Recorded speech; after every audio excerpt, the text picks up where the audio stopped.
मुझे तो लगता है वजदान सर कुछ ज़्यादा ही इंटरेस्ट ले रहे हैं उसमें। इरम ने क्लास में बैठे हानिया को देखते हुए कहा, जो इसके साथ वाली कुर्सी पर बैठी थी। इंटरेस्ट? वो क्यों लेंगी उस ज़रमीना में इंटरेस्ट?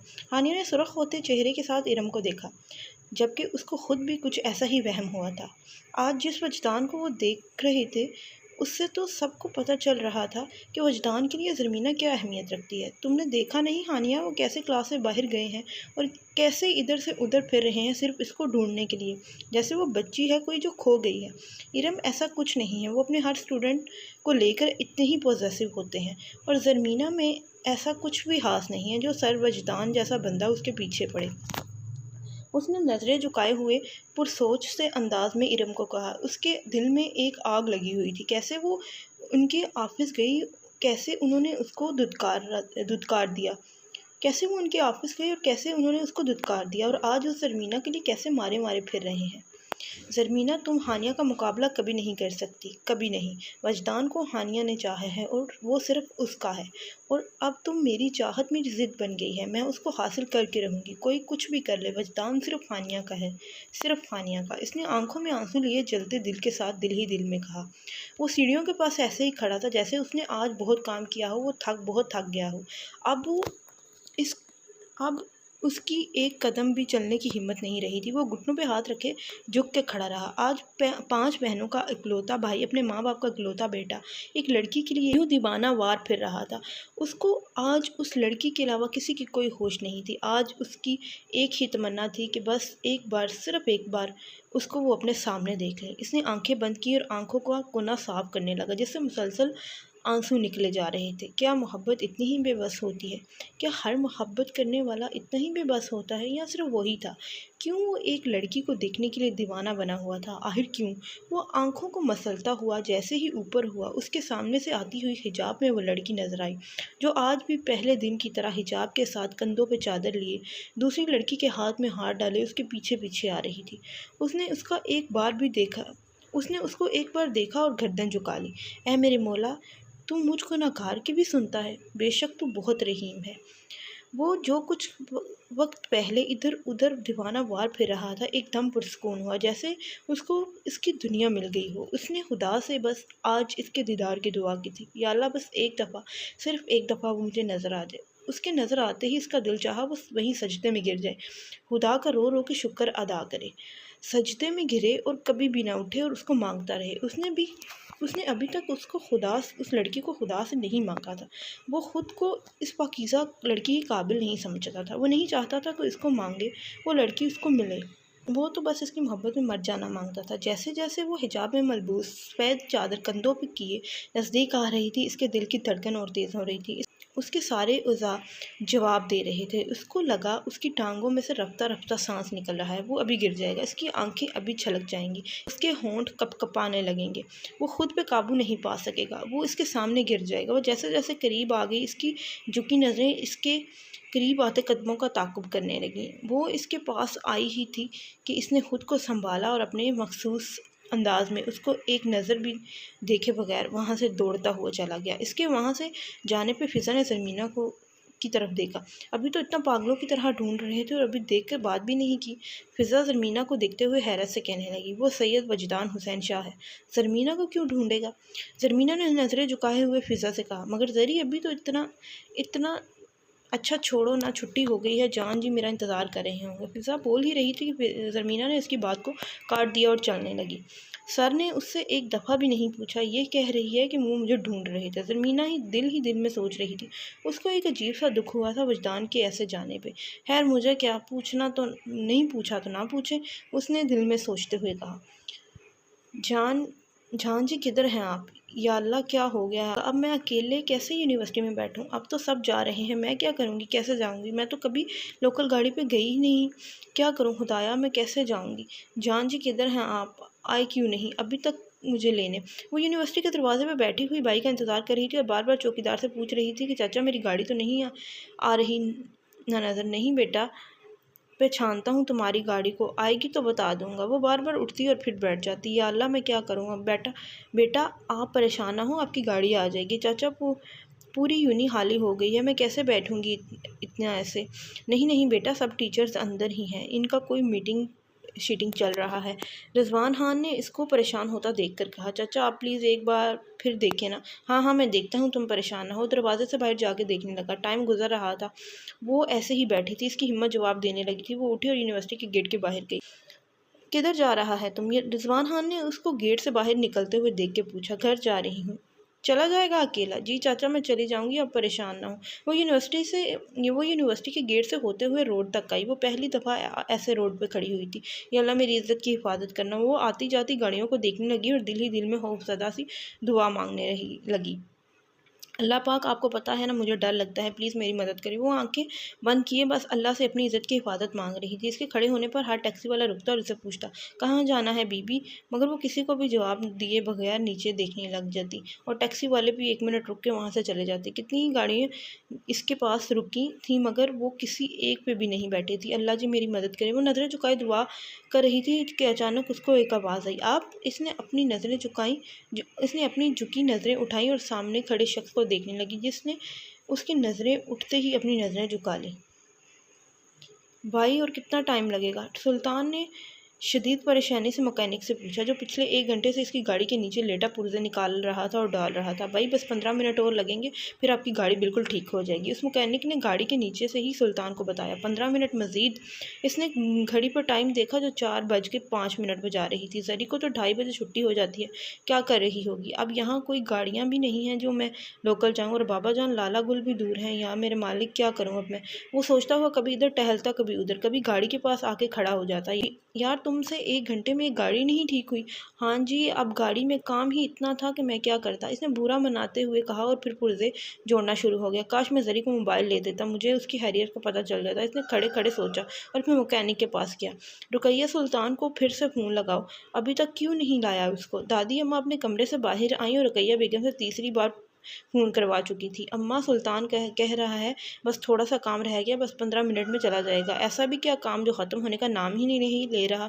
ज़रमीना गुल क्या कर रहा होगा वहाँ अकेले? अब की बार उनकी परेशानी में इजाफा हुआ था। अम्मा मैंने कहा भी था कि ज़रवी को एक मोबाइल ले दें, उससे कौन सा शौक़ था मोबाइल का, मगर मैंने इसी दिन के लिए कहा था। आज उसके पास मोबाइल होता तो हमें इतनी परेशानी ना होती, हमें उसकी कोई खबर तो मिल जाती ना। अब पता नहीं किधर होगी वो, इतना वक्त हो गया है। रुकैया बेगम दादी अम्मा से ज़्यादा परेशान थी। बार बार दुआ कर रही थी कि अल्लाह मेरी बच्ची की हिफाजत करना, उसको अपनी अमान में रखना। उसको तो रास्तों का भी नहीं पता, क्या कर रही होगी। और यूनिवर्सिटी का माहौल, उनको यूनिवर्सिटी के माहौल पे हमेशा परेशानी होती थी, आज तो वक्त भी इतना हो गया था। नहीं नहीं, मेरी बच्ची बहुत समझदार है, खुद की हिफाजत करना जानती है। अम्मा ने खुद को तसल्ली दी और वज़ू करने लगी। उन्होंने ज़रमीना के हैरियत से वापस आने के लिए नवाफिल पढ़ने थे। वो ऐसे ही उसके पास नज़रें झुकाए खड़ा था। वो सर, मेरी गाड़ी नहीं आई, इसने उसको देखते हुए कहा। यह पहली बार थी वो उसके इतने करीब खड़ी थी। उसको लगा जैसे वो आज किसी और ही दुनिया में है। वो इसके इतने करीब पास थी कि दरमियान से कोई तीसरा शख्स नहीं गुजर सकता था। ये कैसी मोहब्बत है मेरे मौला, मेरी महबूबा मेरे सामने खड़ी है और मुझे में इतनी हिम्मत नहीं कि मैं उसको नज़र उठा के देख सकूं। उसने ज़मीना के इतने पास खड़े होते हुए सोचा। बाबूजी कुछ दे दो, सुबह से कुछ नहीं खाया मैंने, कुछ दे दो। वो दोनों वहाँ रोड पे खड़े थे कि इतने में एक लड़की आई मुसलसल इससे कुछ मांग रही थी। वो मांगने वालों के हाथ हमेशा मुस्कुराते चेहरे के साथ भरा करता था, मगर उसको सख्त नफरत थी उन लोगों से जो पेशा वराना मांगते थे, जिन्होंने मांग के पेट पालना एक पेशा बना रखा था। वो लड़की मांग रही थी और इसने उसको बस यही कहा, बेटा चले जाएं यहाँ से आप। इस लड़की को पता लग गया था कि उससे उसे कुछ नहीं मिलना। वो जल्दी जल्दी वहाँ से गई और किसी और के पास खड़ी हो गई और वही मखसूस जुमले दोहराने लगी, आप कहें तो मैं आपको छोड़ दूँ? वो अभी नज़रें झुकाए इसकी तरफ मुड़ते हुए पूछने लगा, नहीं सर मैं चली जाऊँगी। इसने इसकी तरफ देखते हुए नरमी से कहा, आए मैं आपको गाड़ी में बिठा दूँ। वो थोड़ा सा आगे हुआ कि फिर वही लड़की आ गई। बाबू कुछ दे दो ना, कुछ तो दे दो, आप ही कुछ दे दो। वो आप अब की बात ज़रमीना की तरफ मुड़ी थी, इसके सामने हाथ फैलाने लगी, बेटा मैंने आपसे कहा ना आप जाएं यहाँ से। ज़रमीना की तरफ उसको जाता देखकर उसने सख्ती से इस लड़की को बोला, मगर वो लड़की वहाँ से हिलने का नाम नहीं ले रही थी। बाबू कुछ तो दे दो ना, इसकी प्यारी आंखों का सदका ही दे दो। इसने ज़रमीना की तरफ देखते हुए बड़े शौक़ से वजदान से कहा। वजदान को लगा अब की बार वो वहाँ से हिल नहीं पाएगा। वो इससे इन आंखों का सदका मांग रही थी जिस पर उसने अपना सब कुछ हार दिया था। जिन आंखों को देखकर दुनिया को भूल गया था, वो भूल गया था कि वो सैयद वजदान हुसैन शाह है, जिस पे खूबसूरत से खूबसूरत लड़की मरती है। आज वो लड़की इसकी आंखों का सदका मांग रही है, जो इसको अपनी आंखों से मरने की सकत रखती है। इसने एक लम्हे को अपनी आंखें बंद की और दिल में बोला, इसकी आंखों के सदक़े मेरी जान ले लो, मेरी सारी ज़िंदगी ले लो। क्या इससे बड़ा भी कोई सदका हो सकता है जो किसी को दे दूँ? वो इस लड़की के पास गया, अपना वॉलेट निकाला और उस लड़की को 5,000 का नोट दिया। उसके पास उसकी आंखों का सदका देने के लिए उसके वॉलेट में इससे बड़ा कोई नोट नहीं था। इस लड़की ने पैसे लिए और उलट-पुलट करके देखने लगी। इसने कभी 5,000 का नोट नहीं देखा था। उसको पता ही नहीं था कि उसके पास कितने का नोट है। इसके हाथ में कुछ तो आया था, वो खुश थी। वो समझ रही थी कि ये दोनों मियाँ बीवी हैं। उसने उनको दुआ दी, खुदा तुम दोनों की जोड़ी को सलामत रखे। इसकी इस दुआ पे वजदान के दिल में सुकून उतरा। चेहरे पर हल्की सी मुस्कुराहट आई जो सिर्फ वही महसूस कर सकता था, और उसने दिल से आमीन कहा। ज़रमीना ने ये सारा मंजर देखा था। इसने 5,000 का वो नोट भी देखा था जो उसने उस लड़की को दिया था, जिसको वो 10 रुपये देने का भी रवादार नहीं था। वो इसकी तरफ देखती रही और नज़रें झुकाए खड़ा रहा। आए, मैं आपको गाड़ी में बिठा लूँ, इसने ज़रमीना की तरफ मुड़ते हुए कहा, जो उसको देखे जा रही थी और नज़र झुकाई इसके पास था। वो इससे पूछना चाहती थी कि इसने क्यों उस लड़की को 5,000 दिए। उस लड़की ने तो उससे आंखों का सदका मांगा, तो उसने तो कभी इसकी आंखें देखी ही नहीं, तो फिर इसने क्यों इसकी आंखों का सदका 5,000 दिया है। ज़रमीना वो ये सब सोच ही रही थी कि उसने एक आवाज़ सुनी और एकदम पीछे मुड़ी। जी जान जी, आप कौन था ये ज़री? सुल्तान ने गाड़ी चलाते हुए कुछ वक्त बाद इसकी तरफ देखते हुए पूछा। मेरे टीचर हैं ये, वजदान सर, उसने शीशे से बाहर देखते हुए कहा। तुम बाहर क्यों आई थी? तो किधर जाती? इसने तकरीबन रोते हुए कहा। वो पहली दफ़ा ऐसे सड़क पर खड़ी थी, इतना इंतज़ार किया था। ज़री ये लो मोबाइल। सुल्तान ने अपनी जेब से मोबाइल निकाला और ज़री की तरफ दिया। मुझे नहीं चाहिए। वो जो कब से मुंह बनाए बाहर देख रही थी, मोबाइल को देखते ही साफ इनकार कर दिया। लेकिन इसकी ज़रूरत है ज़री, आज अगर मोबाइल होता तो तुम्हारे पास तो इतनी परेशानी ना होती, तुम इस तरह रोडों पर किसी गैर मर्द के साथ ना खड़ी होती। उसने आखिरी जुमला इसको देखते हुए कहा। ज़री को एकदम करंट लगा, इसका दिल एकदम से धड़कने लगा। गैर मर्द, इसने अपने दिल में वो जुमला दोहराया और मोबाइल लेते हुए शीशे से बाहर देखने लगी। वजदान, मुझे बात करनी है तुमसे। फातिमा का लहजा इतना सख्त था कि उसको 1 मिनट के लिए यकीन ही नहीं हुआ कि ये उसी की बहन है जो इससे बात कर रही थी। जी आपी। खाने का आखिरी नवाला उसने प्लेट में ही छोड़ते हुए कहा। अगर वो आखिरी नवाला डाल भी लेता तो बहन का ये रवैया देख के शायद नीचे ना कर पाता। आपी हैरियत तो है ना? बहन की तरफ देखते हुए इसने पूछा। जी हैरियत है, रात को तुम्हारे कमरे में आके बात करते हैं। अब की बार लहजे के साथ साथ नज़रों में भी सख्ती थी। मगर आपी, कहा ना रात में करेंगे बात। वो उठी और बर्तन उठा के ले जाने लगी। जो कभी उससे ऊंची आवाज़ में बात नहीं करती थी, आज वो उसका एक अलग ही रूप देख रहा था। ज़रूर कोई बड़ी बात है, वरना आपी तो कभी ऐसे बात नहीं करती। वो वहीं कुर्सी पर बैठा हुआ सोचने लगा, और कहीं आपी ने मेरी डायरी तो नहीं देख ली। अचानक से इसके दिमाग में डायरी आई जिसमें वो अपनी मलिका के लिए शेर लिखता था, कभी इसकी आंखों पे तो कभी इसकी मासूमियत पे। वो भागता हुआ अपने कमरे में गया और जल्दी जल्दी अलमारी का दरवाज़ा खोलने लगा। या अल्लाह, तेरा लाख लाख शुक्र है आपी ने डायरी नहीं देखी मेरी। उसने डायरी को वहीं देख के सुकून का सांस लिया और फिर से डायरी रख दी जहाँ वो पड़ी थी। वो हमेशा से हर छोटी छोटी बात सोचती थी। उसको लोगों की बातें बहुत कम समझ आती थी। हमेशा सीधी सीधी बातें करने वाले बहुत कम दूसरों की बातों को समझती थी। और आज तो उसके पास सोचों का एक वसी समंदर था। उसने बहुत कुछ सोचा था, बहुत सारी बातों का मतलब निकाला था। वो हमेशा आंखें बंद किए बाजुओं को अपनी आंखों पर रख के सोचा करती थी। ज़री वो आंखों में हाथ रख के डाइनिंग रूम के एक सोफ़े पर लेटी थी। वो आज बिल्कुल चुप थी। ज़री अब की बार रुकैया बेगम इसके पास आई और इसके बाजू से पकड़ के हिलाया। जी अम्मा। वो जो सोचों में गुम थी एकदम से उठी और सोफ़े पे ही बैठ गई। क्या हुआ है ज़री, कोई परेशानी है? नहीं अम्मा, कोई परेशानी नहीं है। तो फिर ऐसे क्यों लेटी हो? ऐसे ही अम्मा। ज़री अगर कोई परेशानी है तो अपनी माँ से ना छुपाना। वो हमेशा उसके यूनिवर्सिटी जाने के बाद बहुत फ़िक्रमंद रहती थी। हर छोटी छोटी बात को दिल पर ले लेती थी। उनके दिल को हर वक्त अजीब सा डर लगा रहता था। अम्मा आप परेशान ना हो, कोई परेशानी नहीं है। आज जान जी का इंतज़ार करती रही हूँ ना, तो बहुत थक गई हूँ। इसने माँ की तरफ देखते हुए हल्का सा मुस्कुराते हुए कहा। मोबाइल दिया है ना सुल्तान ने तुम्हें? जी अम्मा दिया है। अब बस यूनिवर्सिटी में मोबाइल लेके जाना, ताकि आइंदा ऐसा कोई मसला हो तो तुम्हारी हैरियत का तो पता हो ना हमें। अच्छा ज़री अब सो जाओ, तुम सुबह सहरी भी करनी है। तरावी पढ़ के सो जाना बस, फिर तुमसे उठा नहीं जाता। उसने वहाँ से उठते हुए कहा। आज रमज़ान मुबारक की पहली रात थी। ज़री को अंदाज़ा भी नहीं था कि ये रमज़ान मुबारक का महीना इस पर क़यामत की तरह बरसेगा। आप ही क्या हुआ है, क्यों कर रही हैं आप ऐसे बात? इसने बहन की तरफ देखते हुए कहा जो इसके पास उसके बेड पर बैठी थी। वजदान, ये तुम मुझसे पूछ रहे हो? ये तुम खुद से पूछो कि क्यों कर रही हूँ मैं तुमसे ऐसे बात। उसने उसी सख्त लहजे में उसकी तरफ देखते हुए कहा, आपी अब मुझे परेशानी हो रही है, बताएं ना क्या हुआ है। वजी, ये क्या है? वो खड़ी हुई और इसके सरहाने के नीचे से डब्बी निकाली, इसके सामने रखी। आपी, ये आपको कैसे? इसका सांस हलक में अटकने लगा। इसको यकीन ही नहीं हुआ था इसकी बहन को कैसे पता चल सकता था, इसको ये सिगरेट की डब्बी कैसे मिल सकती थी। वजदान, आप बोलोगे कुछ? वजदान, आप बोलोगे कुछ? क्या है ये? इसने सिगरेट की पड़ी हुई डब्बी की तरफ इशारा करते हुए कहा। वो जो उसके सामने नज़रें झुकाए बैठा था, बोलने के लिए इसके पास कोई अल्फाज ही नहीं थे जो अपनी बहन को वो झूठ कहना नहीं चाहता था। स्मोकिंग करने लगे हो तुम वजी? अब की बार उसका लहजा बिल्कुल नरम था। इसने उससे बहुत नरमी से पूछा था। इसका चेहरा ऊपर किया। वो आपी, इसकी झुकी नज़रें ऊपर उठाई। बहन की अनजान होती आंखों में इसने एक पल को देखा, फिर नज़रें झुका ली। वजी, कौन है वो लड़की? इसने उसकी झुकी हुई नज़रों को देखते हुए कहा। मेरी स्टूडेंट है अभी। इसने बगैर झूठ बोले अपनी मोहब्बत को कबूल कर लिया था। जिस मोहब्बत को इसने खुद कबूल कर लिया था, इसको छुपाने का क्या फ़ायदा। वो आम लड़कों की तरह नहीं था जो छुपी मोहब्बत करता, लड़कियों को मोहब्बत करने की झांसे में लाता और मजबूरी का बहाना बनाकर उसको छोड़ देता। इसने मोहब्बत की थी और आज वो उस मोहब्बत को कबूल भी कर रहा था। खुदा के सामने इसने बहुत पहले ही कबूल कर ली थी, आज वो अपनी बहन के सामने भी कबूल कर रहा था। या अल्लाह, मैं क्यों सोच रही हूँ इतना? मेरा ताल्लुक़ ही क्या है उनसे जो मैं सोचे जा रही हूँ? मगर उन्होंने क्यों किया ऐसा? क्यों उन्होंने उस लड़की को 5,000 रुपये दिए जिसको वो 10 रुपये भी नहीं दे रहे थे? उन्होंने कब देखी हैं मेरी आंखें? मुझे तो उन्होंने कभी देखा ही नहीं। हमेशा मुझे इग्नोर किया। क्लास में सबको देखते हैं सिवाय मेरे, सबका नाम भी लेते हैं। मेरा तो नाम लेते हुए भी उनको गुनाह होता है। जब इतना इग्नोर करते हैं तो 5,000 रुपये एक मांगने वाले को क्यों? वो हमेशा की तरह अपनी डायरी पे लिखते हुए अल्लाह ताला से बातें कर रही थी। मैं क्यों सोची जा रही हूँ उनको? मैं अपनी डायरी में उनको क्यों लिख रही हूँ? उसने डायरी को पढ़ना शुरू किया जो इसने कई दिनों से लिखी थी। एक दफ़ा भी नहीं देखा था कि वो क्या लिख रही है। जैसे ही वो पढ़ने लगी, इसको बहुत हैरत हुई। उसने पिछले कई सफ़ों में बस एक ही शख्स का जिक्र किया था, बग़ैर उसका नाम लिए।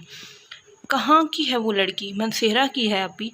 इसने वहाँ वैसे ही नज़रें झुकाई रखी और बहन सवाल पर सवाल पूछने लगी और वो हर सवाल का जवाब देता जा रहा था। कौन सी क्लास में है वो?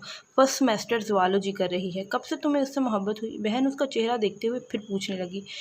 इस सवाल का जवाब तो मुझे भी नहीं पता आपी। मैंने बस उसको एक नज़र देखा था और फिर पता नहीं मुझे कब उससे मोहब्बत होगी। अब की बार उसने बहन को देखते हुए कहा, प्यारी है? बहन ने बड़े तजस्सुस से पूछा। उसको पता था कि इसका भाई जिस लड़की को पसंद करेगा वो दुनिया की हसीन तरीन लड़की होगी। बहन के इस सवाल पर उसने आंखें बंद कर ली। वो सोच रहा था कि उसने उससे ज़्यादा प्यारी लड़की कोई देखी है क्या? उससे प्यारा कोई है इस दुनिया में जो उसने देखा? वो आंखें बंद किए बैठा था कि उस हिजाब वाली का सरापा फिर उसकी नज़रों के सामने से गुजरा और उसके चेहरे पर एक मुस्कुराहट आई। वजी, क्या वो बहुत प्यारी है?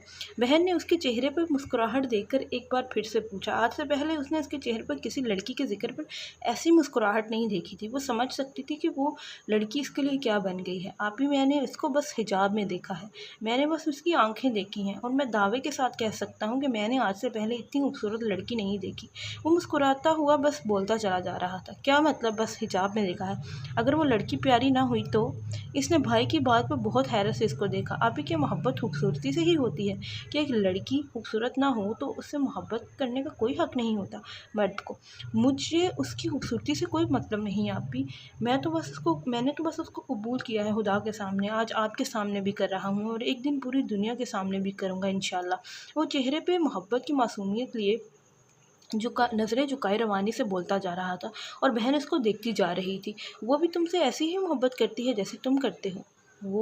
उसने बहन की उस बात पे अपना सर उठाया। आंखों में हैरत उतरी और एक बार फिर मुस्कुराहट आई। आप ही, ज़रूरी तो नहीं जिससे हम मोहब्बत करें बदले में हम उससे मोहब्बत तलब भी करें? इसने उसी मुस्कुराहट से बहन की तरफ देखते हुए कहा। मतलब क्या है वजी? वो तुमसे मोहब्बत नहीं करती? आप ही, उसको तो पता ही नहीं कि मैं उससे ये कहकर वो अगर आगे कुछ बोल ना सका। मतलब उस लड़के को पता ही नहीं जिसके लिए आप बर्बाद हुए जा रहे हैं। उसको पता ही नहीं कि 5 बहनों का इकलौता भाई उसकी मोहब्बत में अपनी बहनों से बात करना भूल गया है। उसको पता ही नहीं कि माँ बाप का इकलौता बेटा इसकी मोहब्बत में अब उनके पास बैठने की बजाय अपने कमरे में बैठता है। उसको इस बात का भी पता नहीं कि उसकी मोहब्बत में इस वजदान शाह ने खुद की बर्बादी का पहला कदम उठा लिया है। वो सिगरेट पीने लगा है। बहन उसको गौर से देखते हुए बस बोलती चली जा रही थी। उसको एक रंज था, उसका भाई एक लड़की की मोहब्बत में सब कुछ कैसे भूल सकता था। ठीक है वो माँ बाप को भूल गया था, ठीक है वो बहनों को भूल गया था, मगर वो अपना आप कैसे भूल सकता है। बहन की इन बातों ने उसको अंदर से झंझोड़ा।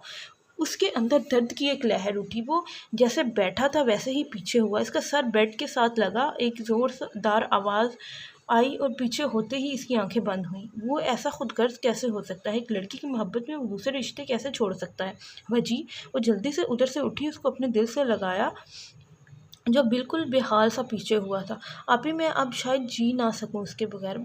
बहन के दिल के साथ लगे उसने एक दर्द से कहा, और दर्द जो बहन के अंदर उतरा था। वजी तुम परेशान ना हो, मैं बस इतना कह रही हूँ कि उस लड़की को भी पता होना चाहिए ना कि तुम इससे इस कदर मोहब्बत करते हो। भाई का माथा चूमते हुए वो एक बार फिर बोली, ज़रूरी नहीं आप ही इसको पता हो, मैंने इससे पाक मोहब्बत की है, और मोहब्बत की पाकीज़गी में में ऐसी कोई शर्त नहीं है जिससे आप मोहब्बत करो उसको पता हो। अगर अल्लाह ने मेरे दिल में इसके लिए ऐसे जज्बात डाले हैं तो इसके दिल में भी मेरे लिए कुछ डालेंगे। वो भी कुछ सोचेगी, उसको भी तो महसूस होगा किसी कोने में एक लड़का है, उसको दिन रात दुआओं में मांगता है, इसको भी तो मेरी तड़प महसूस होगी। मैं इंतज़ार कर लूँगा आप ही उसकी मोहब्बत का, इसको बताए बगैर इंतज़ार करूँगा। अगर मुझे पूरी ज़िंदगी भी इसका इंतज़ार करना पड़ा तो करूँगा। इसके बाद अब ये दिल किसी के लिए नहीं धड़क सकता, ये आंखें किसी के लिए इश्क नहीं बहा सकती, ये हाथ अब किसी और लड़की को मांगने के लिए नहीं उठ सकते। वजदान इंतज़ार करेगा अपनी मलका की मोहब्बत का। मैं दुआ करूँगी वजी वो तुम्हें मिल जाए, खुदा उसको तुम्हारे नसीब में लिख दे। फातिमा ने एक बार फिर इसका माथा चूमते हुए वहाँ से उठने लगी। आज फिर से वो किसी अलग वजदान को देख रही थी। आमीन, इसके लबों पे आमीन आया और फिर से वो टेक लगाए पीछे हो गया। अब वो इसकी याद पे सिगरेट नहीं पीता था बल्कि मुस्कुरा दिया करता था, और अब वो अक्सर मुस्कुराया करता था। आज वह पूरी रात नहीं सो सकी। इस बात का उसको भी नहीं पता था कि वो क्यों नहीं सो सकी, उसको नींद क्यों नहीं आ रही, वो क्यों सोच रही है उस शख्स को इतना, वो क्यों उसके जहन से नहीं हट रहा, आखिर क्यों। अल्लाह जी प्लीज़ मुझसे खफा ना होइएगा, मैं जानबूझकर नहीं सोच रही उनको, बस पता नहीं क्यों वो खुद ही आ रहे हैं मेरे जहन में। मैं नहीं चाहती कि मैं नहीं चाहती उनको सोचना, फिर भी पता नहीं क्यों वो मेरे ख्यालों में सवार होते हैं। अल्लाह जी प्लीज़ आप मुझसे खफा ना होना। अब की बार वो उठ के बैठी और खिड़की से बाहर देख कर दुआ मांगने लगी। इसको लगता था कि खुले आसमान के नीचे अल्लाह ताला जल्दी दुआ सुनते हैं। मैं क्यों सोच रही हूँ एक नामहरम को इतना, आखिर क्यों। उसने वहीं खिड़की के पास खड़े आंखें बंद की और ख़ुद को मलामत करने लगी। या अल्लाह मैं नहीं सोचना चाहती एक नामहरम को, जिसे सोचने से तूने मना फरमाया है। मैं ऐसे कैसे कर सकती हूँ, मैं आपको नाराज़ कैसे कर सकती हूँ, मैं अपने जहन में एक नामहरम को कैसे ला सकती हूँ, मैं ऐसी नहीं हूँ। खुदाया जो तुम्हारे हुक्म की पासदारी ना कर सकूँ, मुझे माफ़ कर देना मेरे मालिक। मैं आइंदा कुछ नहीं सोचूंगी, मैं आइंदा डायरी भी नहीं लिखूंगी, बस आप मुझसे खफा ना होना। उसने खिड़की पे हाथ रखा और बेजान से इसका सहारा लिए आगे चलती गई। इसने तहज्जुद के लिए वज़ू बनाया और इतने ही में मस्जिदों से आवाज़ें बुलंद होने लगी। सहरी करने वालों उठो, सहरी का वक्त हो गया है। पठानों से ज़्यादा पागल भी कोई कौम हो सकती है। हानिया ने मुदस्सर की तरफ मुंह बनाते हुए कहा। मुदस्सर के बहाने वो ज़रमीना पे अपने दिल की भड़ास निकालना चाहती थी। कब से सर कमर की क्लास में बैठे हुए पठानों की शान में इसके दिल में जो आ रहा था बोले जा रही थी। हानिया जी आपको क्या पता हम पठानों का, हमारे बारे में तो तारीख लिखी गई है। चूँकि मुदस्सर भी पठान था तो वो किधर पीछे रह सकता था। वो उसकी हर बात का जवाब दे रहा था, जबकि ज़रमीना चुप बैठी सब सुने जा रही थी। जी जी मैं जानती हूँ पठानों को, वो फेसबुक पे आप पठानों की शान में तारीफ आप नहीं सुनते होंगे मिस्टर मुदस्सर। हानिया ने हंसते हुए तंजिया अंदाज से कहा। मोहतरमा आपने पठानों के बारे में सुना ही क्या है। आपने दुनिया के अजीम जंगजू मुग़ल अकबर का वो कौल नहीं सुना। अगर पठान को दोस्ती करके तो हराया जा सकता है, मगर दुश्मनी करके कभी नहीं हराया जा सकता। यकीनन आपने नहीं सुना होगा, तभी तो आप हम पठानों से दुश्मनी कर बैठी हैं। मुदस्सर ने शरारती से अंदाज में ज़रमीना की तरफ देखते हुए हानिया को कहा, जो ऐसा जाहिर कर रही थी जैसे उसको कोई दिलचस्पी नहीं है पठानों के कसीदे सुनने में। हानिया साहिबा ये बहुत है, या मैं आपको महमूद गज़नबी, सिकंदर आज़म और इंडिया के बहुत सारे जर्नैलों के भी कौल सुनाऊं जिन्होंने पठानों के बारे में अपने कलम से खूबसूरत और कीमती अल्फाज लिखे हैं। अब मुदस्सर उसकी तरफ देखकर तंजिया अंदाज में कहने लगा, हमें कोई शौक़ नहीं है आपके किस्से सुनने का। इसने मुंह बनाते हुए कहा और आगे मुड़ गई। वैसे भी इसको सिर्फ बोलना पसंद था, सुनने में तो वो अपनी तौहीन समझती थी। जब अगला बंदा बोलता था तो मुंह बनाकर दूसरी तरफ मुड़ जाती। बेचारी के पास बोलने को कुछ नहीं बचा। फिज़ा ने मुस्कुराते हुए ज़मीना के कान में कहा, वैसे पठान तो आप भी हैं ना, आपको बोलते हुए मौत पड़ती है हाँ उस हानिया के सामने। फिज़ा ने ज़मीना की तरफ देखा और गुस्से से बोली, जो हानिया की किसी बात में कोई दिलचस्पी नहीं लेती थी। बाबा जान हमेशा एक बात करते हैं फिज़ा, दोस्ती और दुश्मनी हमेशा ख़ानदानी बंदे से करना। दोस्ती तो वो तुमसे ख़ानदानी तरीके से करेगा, एक ख़ानदानी बंदा। अगर वो तुमसे दुश्मनी भी करेगा तो भी ख़ानदानी तरीके से करेगा। कम नस्ल से ना दोस्ती अच्छी ना दुश्मनी अच्छी। ये नहीं कि मैं इसकी बातों को समझती नहीं या जवाब नहीं दे सकती, बस मैं उसको इस काबिल नहीं समझती कि मैं इसके साथ बोलूं। उसने इस कदर पुरएतमाद तरीके से जवाब दिया कि फिज़ा मुस्कुराए बगैर न रह सकी। शुक्र है भाई हम आपके दोस्त हैं जी, आज शुक्राने के नफल पड़िएगा। ज़मीना ने शोहे से अंदाज में इसकी तरफ देखते हुए कहा, मर जाओ तुम ज़री। फिज़ा ने मुंह बनाया और दूसरी तरफ मुड़ गई। अगर मैं मर गई तो तुम्हारे वो कंवारे रह जाएंगे ना। ज़मीना ने मसनूई सी उदासी के साथ फिज़ा को देखते हुए कहा, आपके वो कौन है? आपके वो मुझे तो कहीं वो दूर दूर तक नज़र नहीं आ रहे। फिज़ा ने इधर उधर क्लास की तरफ देखते हुए कहा, कभी तो होंगे ना। जब भी होंगे जब भी होंगे तब हम आपको जीने की दुआ देंगे। बहुत एहसान आपका। अब चुप करके सर को सुनो, आज वो भी कुछ फरमा रहे हैं। इश्क में मरने वालों को कब जीने की दुआ लगती है। वो आज फिर अपने उसी अंदाज में भागता हुआ आया। ब्लैक जीन्स के ऊपर उसने ग्रे रंग की जैकेट पहन रखी थी। वो ज़्यादातर जैकेट में ही नज़र आता था उसको, और लोगों की निस्बत ठंड कुछ ज़्यादा ही लगती थी, इसलिए वो हमेशा जैकेट पहनता था। जब तक गर्मी अपने अरूज को ना पहुंच जाती वो जैकेट नहीं उतारता था। मोबाइल हमेशा उसके हाथ में रहता था और चाय का तो वो दीवाना था। हर 5 मिनट बाद उसको चाय की तलब होती थी। चूँकि वो सबके साथ इतना प्यार करता था तो सब उसका बहुत ख्याल रखा करते थे। एक लड़का जो उधर काम करता था क्लास के दौरान भी आता और उसका खाली हुआ कप ले जाता और दोबारा चाय के साथ भरा हुआ कप ले आता और वो मुस्कुरा कर उसका शुक्रिया अदा करता और कप ले लेता। वो हमेशा सबकी इज़्ज़त करता और वो लोगों की इज़्ज़त उनके ओहदा देख कर नहीं करता था, बल्कि उनका अखलाक उसको हमेशा मुतासिर करता था। उसको अपनी तरह ज़िंदगी से भरपूर लोग बहुत पसंद थे। हमेशा शायरी की महफिल में बैठा हुआ सबको वही नज़र आता। वो लोगों में ख़ुद को मनवाना जानता था, कभी अपने कलाम से और कभी दूसरों को दाद दे के। वो हमेशा सबके साथ मुस्कुरा के बात करता था, अगले की बात पे ऊंचा ऊंचा हंसता, उनको प्यार से कमर पे मार भी देता था और कभी कभी उंगली के इशारे से हंसते हुए उनको सराहता। आज वो जिस अंदाज में क्लास में आया था सबको पहले दिन वाला वजदान लग रहा था। उसने अपनी मोहब्बत को अपनी कमज़ोरी बनाने की बजाय इसको अपनी ताकत बनाया था। मोहब्बत अगर हमारी कमज़ोरी बन जाए तो उस जहर से भी ज़्यादा ख़तरनाक होती है, जो हमें आहिस्ता आहिस्ता अंदर से ख़त्म करता है। ज़मीना ने उसको देखते ही नज़रें झुका ली। वो नहीं चाहती थी कि वो उसको देखे और वो उस शख्स के ख्यालों में आए उसकी डायरी में अब उसका नाम भी नहीं आना चाहिए। अगर वो उसको देखेगी नहीं तो उसके ख्यालों में भी नहीं आएगा। वो और फिज़ा आज सेकंड रो की पहली 2 कुर्सियों पर बैठी थी। साथ वाली रो की एक कुर्सी खाली थी। इसने आते ही प्रेजेंटेशन लेनी स्टार्ट कर ली। आज हानिया के साथ और भी 2-3 बच्चों की बारी थी। वो जब भी प्रेजेंटेशन लेता तो सामने पड़ी किसी भी खाली कुर्सी पर बैठ जाता था। हानिया आए, आप स्टार्ट लें। इसने हानिया की तरफ इशारा करते हुए कहा। हानिया के तो जैसे वारे न्यारे हो गए। आज वो दूसरे दिनों की निस्बत ज़्यादा तैयार होकर आई थी। उसको पता था कि प्रेजेंटेशन के दौरान स्टूडेंट को ही देखता है, तो वो कैसे ये कीमती मौका ज़ाया कर सकती है। वजदान उसको इतना वक्त देखे और वो तैयार भी ना हो। जैसे ही हानिया सामने आई, ज़मीना के सामने पर खाली कुर्सी पर बैठ गया। आज उसके पास बैठना ज़रूरी था। हानिया ने जलते हुए दिल के साथ उसका ज़मीना के साथ वाली कुर्सी पर बैठा देखकर खुद गुलामी की। हानिया, आप स्टार्ट लें। इसने हानिया को चुप खड़ा देखते हुए कहा। अब क्या हाक स्टार्ट लूँ मैं? दिल में जलने वाली हानिया ने इसको मुस्कुराते हुए देखा और बस इतना कहा, ओके सर, और अपने टॉपिक पर बोलना शुरू हुई। वो जो बाज़ाहिर उसको देख रहा था, मगर इसका दिल साथ बैठे लड़की के लिए धड़क रहा था। कितनी पाकीज़ा है ये, कितना सुकून है इसकी कुर्बत में। उसने ज़मीना का साथ महसूस करते हुए अपने दिल में कहा, या अल्लाह इस लड़की को मेरे नसीब में लिख दे। जब ये मेरे नसीब में आ गई तो इसके सिवा कुछ और नहीं मांगूंगा। मुझे इसके अलावा दुनिया की किसी चीज़ की, किसी खुशी की कोई तलब नहीं है। मैं तुमसे बस इस एक लड़की को मांगता हूँ मौला। इसने वहाँ बैठे बैठे खुदा से उस लड़की को मांगा जिसकी पाकीज़गी इसको सुकून बख्श रही थी, और हानिया सामने खड़े बोले जा रही थी।